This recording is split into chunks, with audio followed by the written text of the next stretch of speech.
So, you own an intellectual property. It was a film. Maybe it came out 20, 30 years ago and, it did really well. A lot of people hold a lot of nostalgia over it. And, you're looking to make a little bit more money out of this franchise. What do? Do you make a sequel? Well, we've already done that before. And, I don't think many of the original cast are willing to come back 30 years later, so I guess we don't need to do that. What about a reboot? Well, audiences would come and see it anyway because they like the original, but I don't think now's the right time to do it. So what do? Well, you could turn it into a big old flashy West End or Broadway musical. A lot of musicals have been based on films, whether or not the original film was a musical or not. Some of the most beloved musicals of all times have come from films. Sunset Boulevard, Little Shop of Horrors, Billy Elliot. Sometimes these work a lot better as a musical than they did in their original format. And quite often, these get quite a bad rap. So today I wanted to ask the question we were always going to ask. What is the best musical based on a movie? How are we going to answer this question? Is there even a scientific way? Oh wait, yes there is! Welcome back to the Versus Bracket. Yes, we are going to battle 32 movies that became musicals against each other 1v1 to determine what is the best of all time in my opinion. But if you haven't seen my face before, hi, I'm Ellie, I talk about theatre. I'm the most chaotic theatre person on the internet. I do reviews, I do discussions, I do versus brackets, tier list, rankings, and if any of that sounds interesting to you, please consider hitting like and subscribe. It really helps me, it helps the channel. But let's dive in to this bracket. So obviously, there's a lot more musicals based on movies than just the 32 I have here. I've tried to pick a variety of different ones. I initially was going to do it so that if the original movie was a musical, does not count. But I kind of went back on that rule a little bit and throw in a few Disney ones, and I just wanted to add to the variety a little bit. And if your favorite musical that's based on a movie isn't here, I probably haven't seen it. I can't really speak about it. If I haven't seen it, it would be going out very fast. I don't think you'd want it here. But what am I looking for? I think there's two criteria. One, which one do I prefer? Simply, which one do I watch and I go, this is the stronger musical? But the other question is, how does it adapt? How has it taken that original source material and shifted it, changed it, made it work better on stage? Has it made it work better on stage? A lot of these, I would much rather prefer to watch the film than I would watch the musical. So is that something that gets it minus points? Because theatre and film are two very different mediums, and we see this as things go between one another. When we take a musical to film, there's a lot of adjustments that have to be made, and the same works in reverse. Some of these took big swings, some of these took big risks, and some of these didn't. And we will be judging them based on that. So let's start with one of the hardest ones, just straight out the bat. We have Legally Blonde, one of the ones that started it all, versus The Producers, one of the most award-winning musicals of all time. It was then turned back into a film and did not work. Okay, this is difficult. I know in my heart of hearts what I want to go with, but it doesn't make it any less hurtful. The Producers is incredible. Honestly, you look at something like The Producers and go, how did you even get away with this, Mel Brooks? How did you get away with this? It is wild. It's such a funny story. And Mel Brooks' comedy really translates well to stage. I think because this is a story that is all about theatre, it kind of works naturally when you're taking it from screen to stage. I think out of a lot of these, this was just a very easy no-brainer. There's a couple of other ones that I think are no-brainers. These have an innate musicality to them, an innate theatricality to them, that I can't believe they weren't a musical first, but Producers is one of them. But Legally Blonde as well is so well done on stage. They take all the elements of that film that work and camp it up, musicalize it to a T. So much so that when I think Legally Blonde, I think of the musical first before I think of the film. They do such a good job of it. It is so well translated, making everything just twice as flashy, twice as big, and really diving into the story of that film. It's a really well done adaptation, and that's what makes this one so hard. This is a really difficult one. And I feel like I have to, because I think they are very well matched, I kind of have to go with personal preference, which would mean I put Legally Blonde through to next round. But producers, absolutely, flowers to producers, should be going further, but I have to make a harsh decision, and I have to go with the one that I personally love more and personally have more, like, nostalgia, I guess is the right word for, which is Legally Blonde. Next up, this is a lot easier than the last one. We have Elf and we have Amelie. Now, I'm going to speak specifically about the adaptation in the UK version, because if this was the US version, I don't think that was a very great adaptation. They kind of took away a lot of the whimsicality of Amelie as a story, and just kind of made it feel very normal musical theatre, when that's not what made that film work. That film is so unique feeling, that film is so, like, genuinely itself, that the second you try and make it normal in a way, it just does not work. It did not work. But they captured that a lot more with the pre-Broadway version and the UK version, where they kind of rewrote it and reworked it back into what they had before Broadway. Which is a thing, because sometimes you commercialize something, like you did with Amelie, and because you've tried to make it too commercial, it doesn't click as well as the film did. The film is a very cult classic. Speaking of commercialized, Elf. Elf is cute. It's nice. I think Elf is one of the first ones that is just kind of taking the film and putting it on stage. And, you know, for the most part, it works. The score has its moments. I think Sparkle, Jolly, Twinkle, Tinkle, whatever that song is. Sparkle, Jolly, Twinkle, Jingly. That's it. Like, that's a sweet moment. I like, you know, when you see it on a big stage, like the current Broadway version, or, I mean, that version is literally the one that was at Dominion the past couple of years, which is cute. You know, when you're taking it and, like, making it big and flashy, it's nice to go and see, but I feel like it loses a little bit of the heart. I think there is something so magical about that film, and it's one of the ones I say works better on film than it does on stage. There's nice adaptations that they make in there, like the adjustment to Buddy's father figure. Obviously, they don't do Puppet Elf. They make it more centered around Santa, which is nice and works well for, like, the characters on stage and changing the focus a little bit more. But really, other than that, it's quite one-to-one. Amelie's really interesting, right? Because it shouldn't work. Not as a film, not as a musical. Its structure is so strange. The focus on characters is so weird. It kind of throws up every rule in the book, but you're kind of swept away by the charm and the genuine nature of it. I love the score that they give to Amelie. It's so fitting to that original film. This very French score, especially with the UK orchestrations. I definitely would say Amelie goes through here for me, which means that next time I have to do Legally Blonde versus Amelie, and I don't think my heart can take that decision. Oh no. Next up, two I really like, again, up against each other. Groundhog Day versus Waitress. I know which one I'm picking. I'm not happy about it. Waitress is very, very strong. In terms of adaptation, again, it's fairly close. It's fairly close. Jenna's story throughout that musical, it's really, really well told. I love Sarah Bareilles' music in there. She Used to Be Mine. I Didn't Plan It. Bad Idea. So many bangers after bangers after bangers.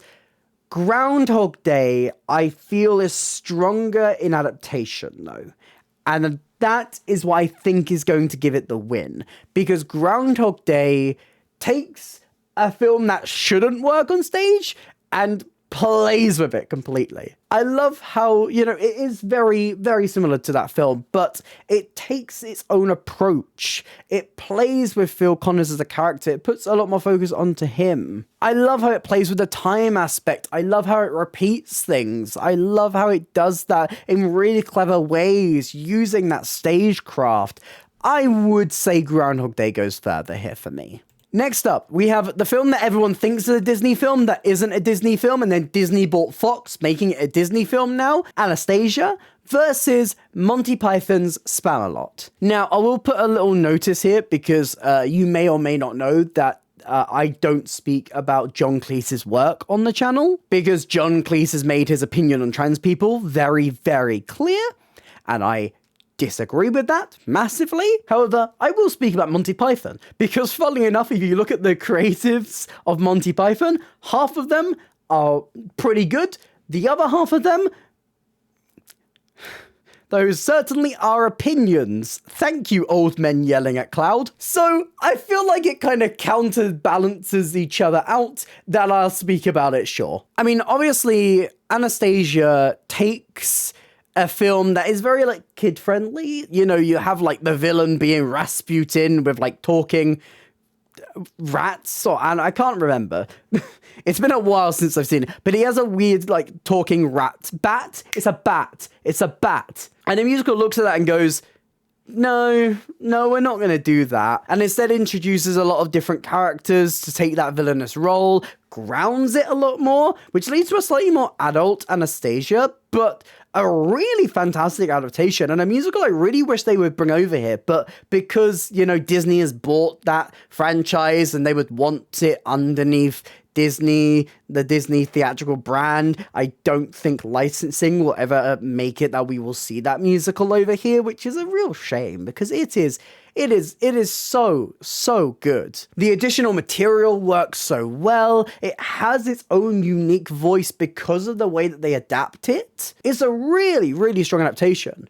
And honestly, I could say similar things about Spamalot. Is Spamalot the greatest musical of all time? No. But it's fun. It takes those moments from the film, the iconic moments. It musicalizes where it needs to. It's a lot of fun. Which is stronger for me personally? I would say Anastasia. While I have a lot of respect for both, while I have a lot of respect for half of Monty Python, I do think the changes they make on stage to Anastasia make that feel like its own unique thing a lot more than Spamalot feels unique to Monty Python and the Holy Grail. Despite the fact that they literally have different names, but there. Oh boy, okay. Newsies versus Little Shop of Horrors. It's the Battle of the Alan Menkins. Both of these written by Alan Menken. Okay, I love Newsies. I love Newsies a lot. I think it's so good that we've finally seen this musical over here now, in such a unique production as well, because it does remind you how strong this musical is. It's fun, it's dancey, it's flashy. Great music, songs like Santa Fe, absolutely iconic musical theatre. And there's that one song that comes in Act 2 that I always forget comes in Act 2, and I'm like, every time I went to see Newsies, I was like, oh my god, I forgot this song exists.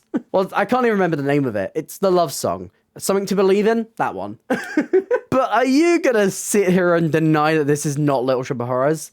Little Shop of... I mean, it took that B movie and just absolutely made it work in a theatrical context, because it's so camp, because it's so silly, because there's something so wonderful about seeing the puppetry of Audrey 2. So much so that I think a lot of people forget that Little Shop of Horrors is not an original musical. People forget that it's based on a B movie. Like, that's how iconic Little Shop of Horrors has become, that it's one of the ones on here that people be like, oh, everything's becoming a musical nowadays. We don't deserve them anymore. We should just get rid of every single one. And like, Little Shop of Horrors 2?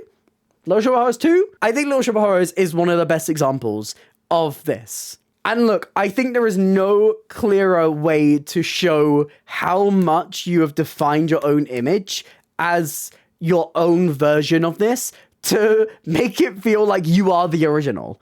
Little Shop of Horrors has to go through to the next round for me, while I love Newsies. Okay, next up, Priscilla, Queen of the Desert versus Billy Elliot. Now, Billy Elliot is like a lot of these other ones where I'm like, I can't believe this wasn't a musical first. I can't believe that film wasn't a musical. It feels weird to think about Billy Elliot not being a musical because it is so naturally theatrical. I think it works very naturally when you're translating this story to stage, like Producers before it, because it's got performance so naturally baked into it. You know, it's all about someone who just wants to learn ballet, who is living in this town where that isn't seen as normal. It's such a natural jump to musical theatre, and it's so well done. Elton John's music in that musical, absolutely phenomenal. Lee Hall's original story working so well on stage. It's fantastic. And I do really like Priscilla as well. Priscilla is lovely. Priscilla, you know, when they actually cast the trans role correctly, I love Priscilla. Because again, there is a theatricality to it. It's so flashy. It's so camp. The wigs, the makeup, the costumes, those iconic costumes. And then you bake in that jukebox score and it just absolutely shines. Being this big, flashy, queer celebration. It's hard to pick between the two because I think they both really work well, but I would say that, again, similar to Legally Blonde and Producers, I'm going to go with the one I prefer here, which would be Billy Elliot. Next up, 42nd Street is the closest one here to not being allowed to be in here, because I had a specific rule as well, which I didn't feel like needed to be said, that these have to be based on the movie. So like Matilda has been a film before, but the musical is not based on the film with Danny DeVito. The musical is based on the book, and the film is also based on that book. So I can't really do that. However, 42nd Street is weird because it kind of is based on the book and the movie, seemingly, from what I can tell. So I decided to give it a free pass. 42nd Street is up against Dolly Parton's 9 to 5. Oh boy, 9 to 5 is a musical that I first went to see it, and I didn't really love it. I didn't really get it. And then slowly, I listened to that score more and more, and realized how great it was, realized how fantastic that music was. And now I have a lot more appreciation for what a musical is going for and what it did. And yeah, I really, really like it. I think it's a very empowering musical. I think it's a very fun musical. I think, again, Dolly Parton's score in that musical is utterly underrated. Get Out and Stay Out is one of the best 11 o'clock numbers ever written, and I am not exaggerating. It should be in top 10 lists everywhere, every when. And I really enjoy 42nd Street as well. This is one of the few ones where I don't really know the original film, so I can't speak about it too much, but I have seen the musical a lot, and the musical's great. And again, it's so embedded into theatre. It's literally all about like understudies and opening nights and things going wrong on stage, and like, you know, that just naturally works in a theatrical context because it is about theatre. Which do I prefer? That's hard to say because I do really love both of them a very equal amount. It's close. I could literally go either way. I'm going to give it to 9 to 5. Let's go. Okay, next up, we have the other Mel Brooks musical on here, Young Frankenstein, versus the most recent movie to musical on here in The Devil Wears Prada. Now, if you've seen my review of Devil Wears Prada, you know that I don't think it's an amazing adaptation. It's the film on stage and it doesn't really change much, and it works. It works. It's okay. But, you know, I would say that the film works a lot stronger. I think there's definitely things they could have adjusted and, you know, played around with a bit more on stage to make it work a lot stronger. But, yeah, it works. It's okay. It's good. Young Frankenstein is camp. I feel very similarly to Young Frankenstein, honestly. I don't think Young Frankenstein works as well as Producers coming to the stage. But I think a lot of the music in Young Frankenstein is really, really strong. Obviously, the iconic putting on the Ritz, the way they play with that in a theatrical context that make it bigger and bigger and bigger, phenomenal, fantastic. It's hard to say because I don't have a lot of love for either of these. I think Young Frankenstein is really fun. I think Young Frankenstein is great. And I enjoy Devil Wears Prada. Yeah, I would send Young Frankenstein through to the next round, though. All right, let's go to the other side of the bracket. We have Ghost, ooh, and we have School of Rock, ooh. I'm quite new to Ghost, actually, because I saw the anniversary concert, and it's actually quite a nice musical. I like how the plot unfolds, I like moments of it, so yeah, it works a lot, and School of Rock's good as well. But I wouldn't say either of these are like ones that I'm massively am passionate about. These are both kind of ones that I'm like, yeah, they're here. So when it comes to this question, I think School of Rock is a nice adaptation. I think there is a real musicality to it. I wish the music was a little rockier in places, but I like the contrast to the school. I like what they do with a lot of it. I like a lot of the songs. Where Did the Rock Go is really, really great. Climb to the Top of Mount Rock is really fun. Some of the songs they take from the film are great. You're in the Band is really good. Ghost, I think, it took me a while to get into Ghost, but I feel like if I had seen a production that wasn't a concert, if I had seen like a full fleshed out production, I would have been able to get into it a little bit quicker. It's hard to say. If you push me on it, I'm gonna go with School of Rock. Next up, this is a really easy question. Moulin Rouge versus Shrek. I don't think Shrek works amazingly well on stage. I don't think the adaptation of Shrek is perfect. I think there's a lot more that they could do with it. I think Shrek is a show and a film that has a story that feels very anti-musical theatre, and there's ways that they could have played with that a little bit more just to make it stronger, but I don't think they always play with that amazingly well. That's just my personal take. I've never really been a massive fan of Shrek the Musical. Moulin Rouge, fun. It's silly. It knows it's silly. Does it have tonal issues? Absolutely.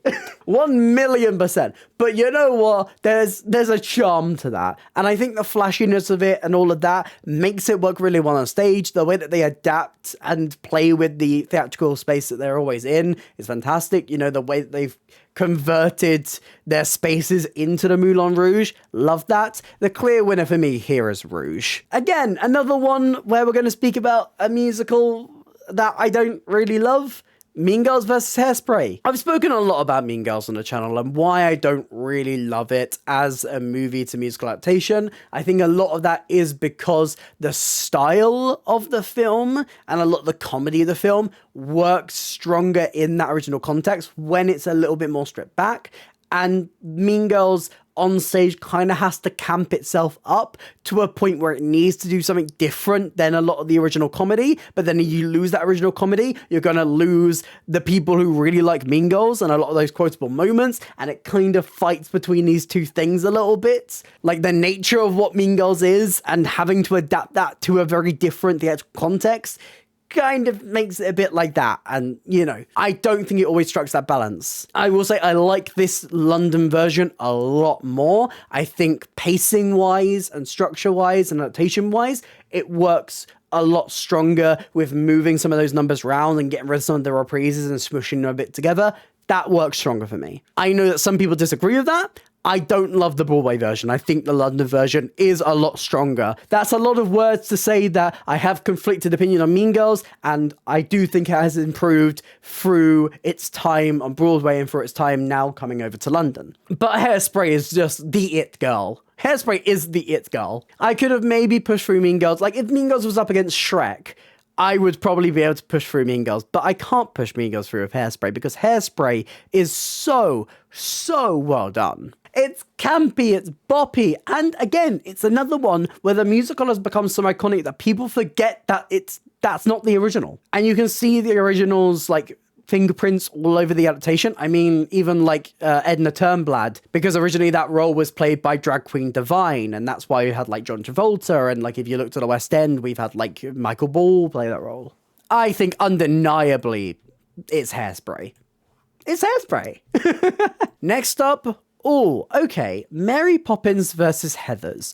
Now, Heathers is a film I really treasure, and they looked at that film and went, okay, this is very dark, this is very deadpan, we're gonna have to camp this up, and camp it up they did.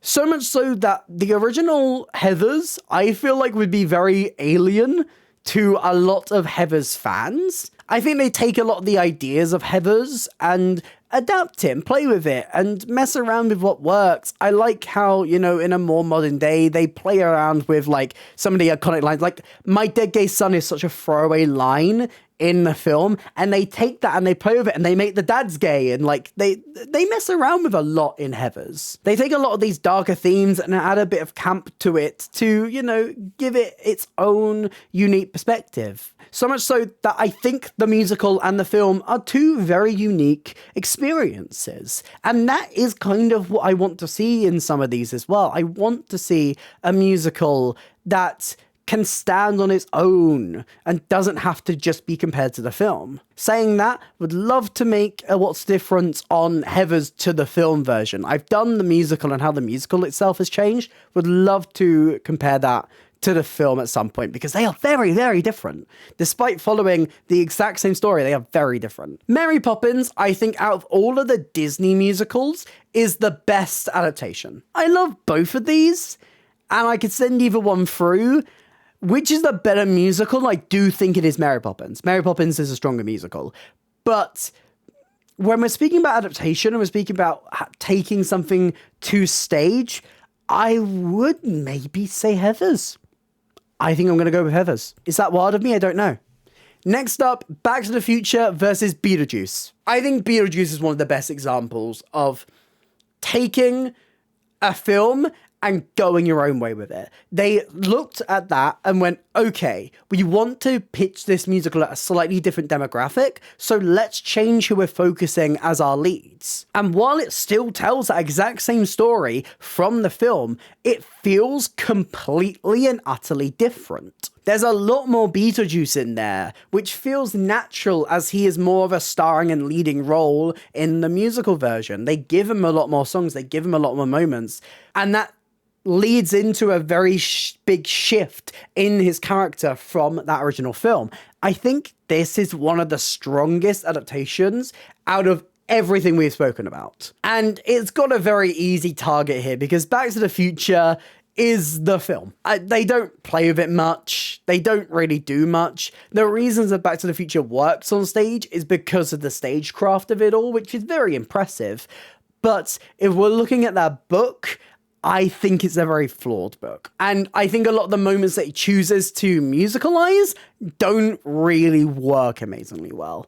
It's fun, it's nice, but Beetlejuice is by and far the winner here. Next up, Sister Act versus Pretty Woman. I really do like Sister Act a lot. I really do. I think, you know, there's a lot that works in that.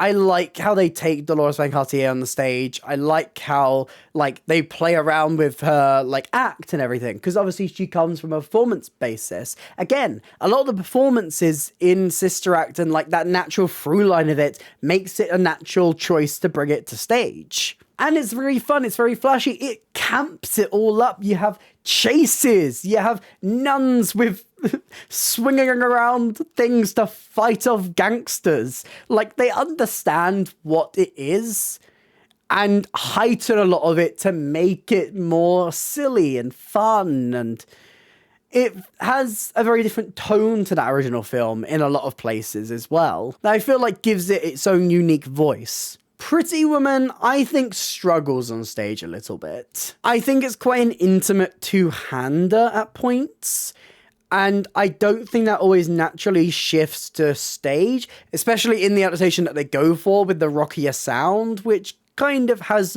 a few too many slow moments in there to really keep a theatrical audiences on board, especially when you're expanding that and lengthening it out. And when you're trying to make it big and flashy, I don't think that always works amazingly well with something that feels very intimate in so many places.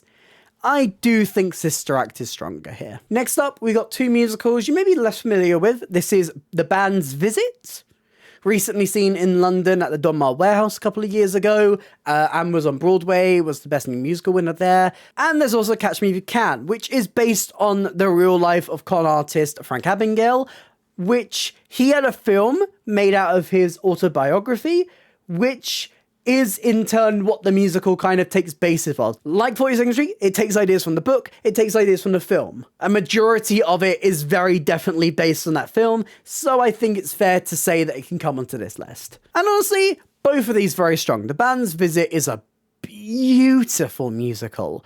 So so stunning. The music in it. If you listen to a song like Omar Sharif, it just completely soars. The orchestrations of it all. It is gorgeous. It's a lot slower of a musical, but it is absolutely gorgeous. Catch Me If You Can is fun. It's a jazz musical, and jazz musicals are rare. I want more jazz musicals, and I love the sound of it. I love the style of it. I feel like it's a musical that jumps around a lot, and it struggles in that a bit. They've been reworking this musical in the background and workshopping it with hopes to bring it over here in a new version, which I'm very excited to see if that ever goes anywhere. Please, I want it to go somewhere. But both of these are very, very strong. I would personally say, though, the band's visit is stronger. And finally, Sunset Boulevard versus Kinky Boots. Yeah. Sunset Boulevard based on a 1950 film of the same name, and Kinky Boots based on the British film of the same name. Now, I will not hide the fact that Sunset Boulevard, I like the Jamie Lloyd version, and I watched that as my first viewing of Sunset Boulevard, being like, I don't really love this story that much. I don't really love this musical. I like what they're doing with it. I like the style of this revival. If it was in any other production, I feel like I wouldn't like it. That may be a controversial statement, but I guess I'll find out. And, I feel like it is undeniably strong. It's undeniably strong. I think the drama of it, the build of it, the relationships in it, it's a very strong adaptation. And Kinky Boots is, big, flashy. I like how it takes that original film, which is very, small and muted in places, and drags it up to high heaven. I think the only thing about it is that you can tell it's got a very American approach to drag.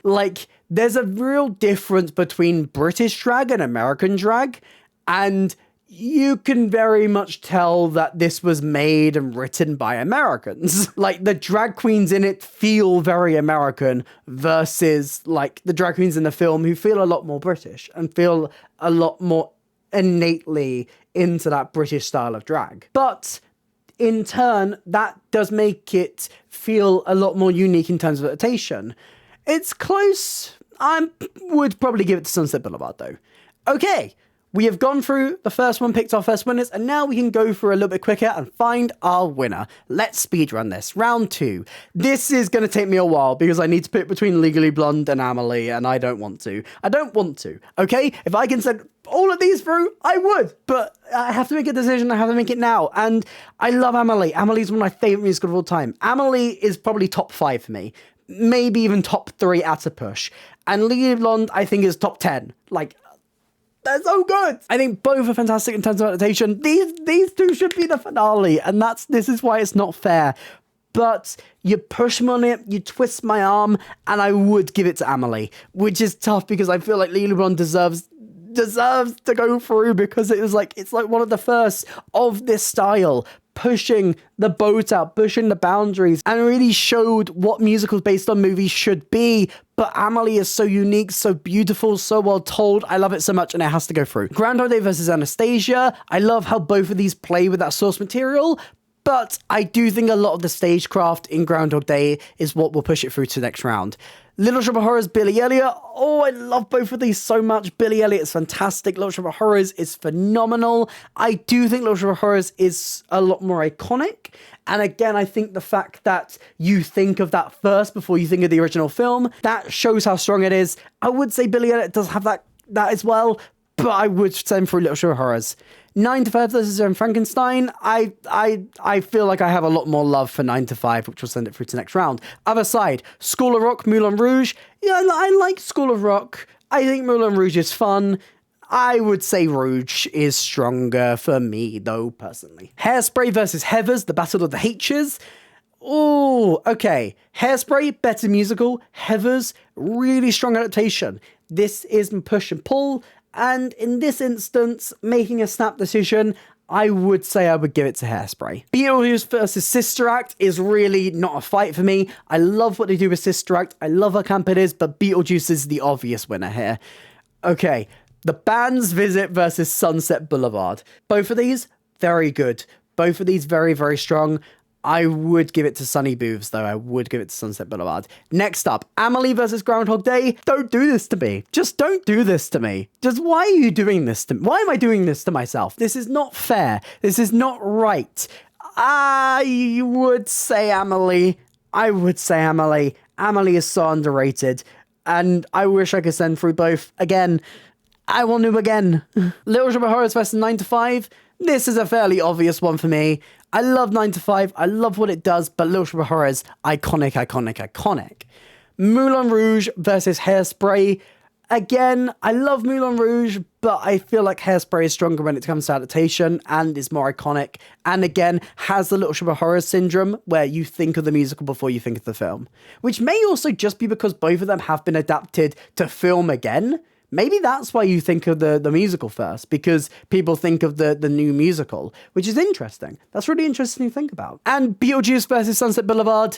Again, while I do like a lot of what Sunset Boulevard brings, even though there's part of that musical that I don't love, I would say it is Beetlejuice for me.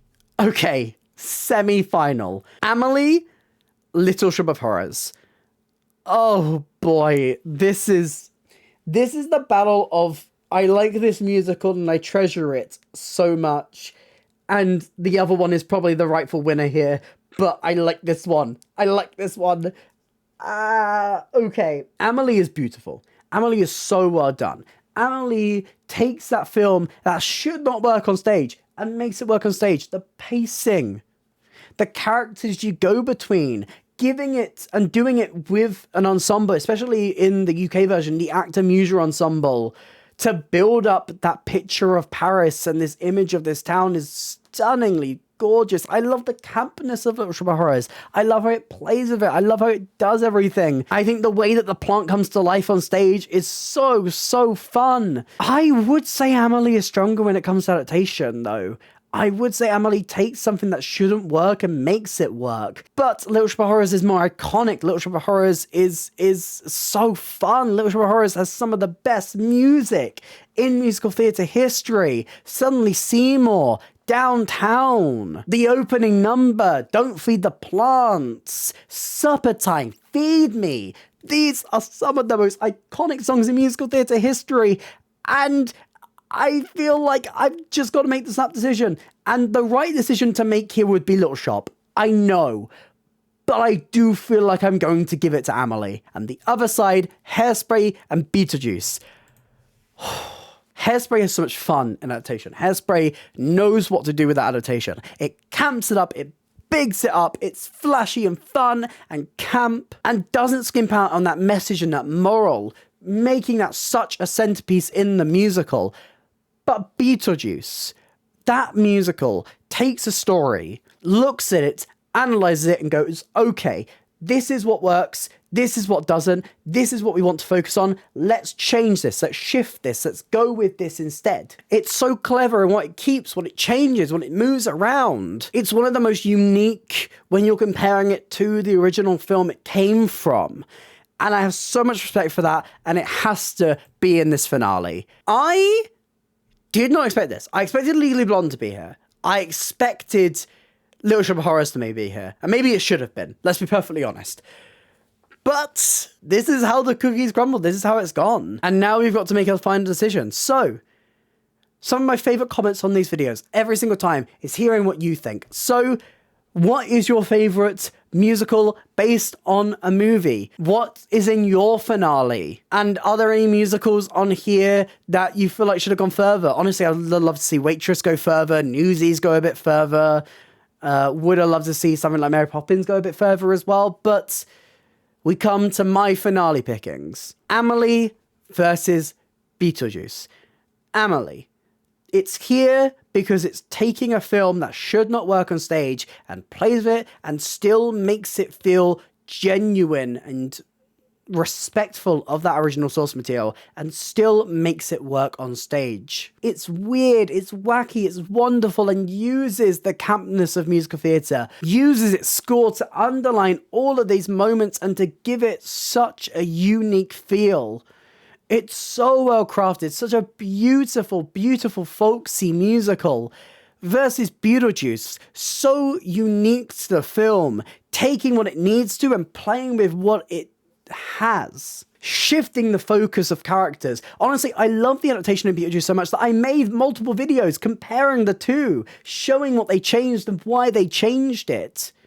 It makes Beetlejuice as a musical stand on its own to the film.